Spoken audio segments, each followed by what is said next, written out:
The conversation being had right now in Cambridge Isani area about politics in schools, and I just think it's important to make the point that schools are inherently political by their very nature, and it's important that schools teach politics. It's important that students are taught how to engage with material and how to look at politics. Also, so many things are inherently political that we now just don't consider political because it's the general consensus that weren't beforehand.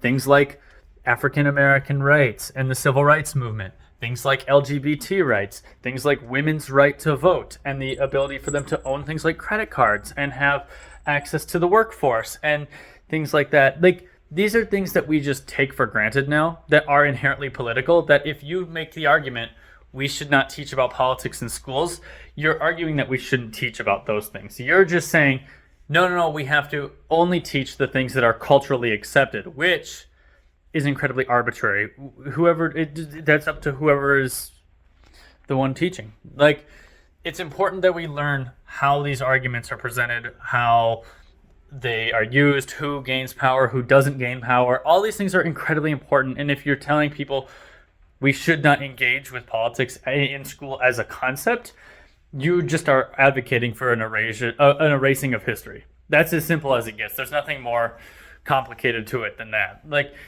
you simply just don't want us to learn. You can't teach history. History is inherently political. You can't teach about contemporary events because that's inherently political. You can't teach about economics because economics is inherently political. You can't teach about literature because literature is incredibly political. All of any form of art is inherently political. Like, these are just ridiculous arguments.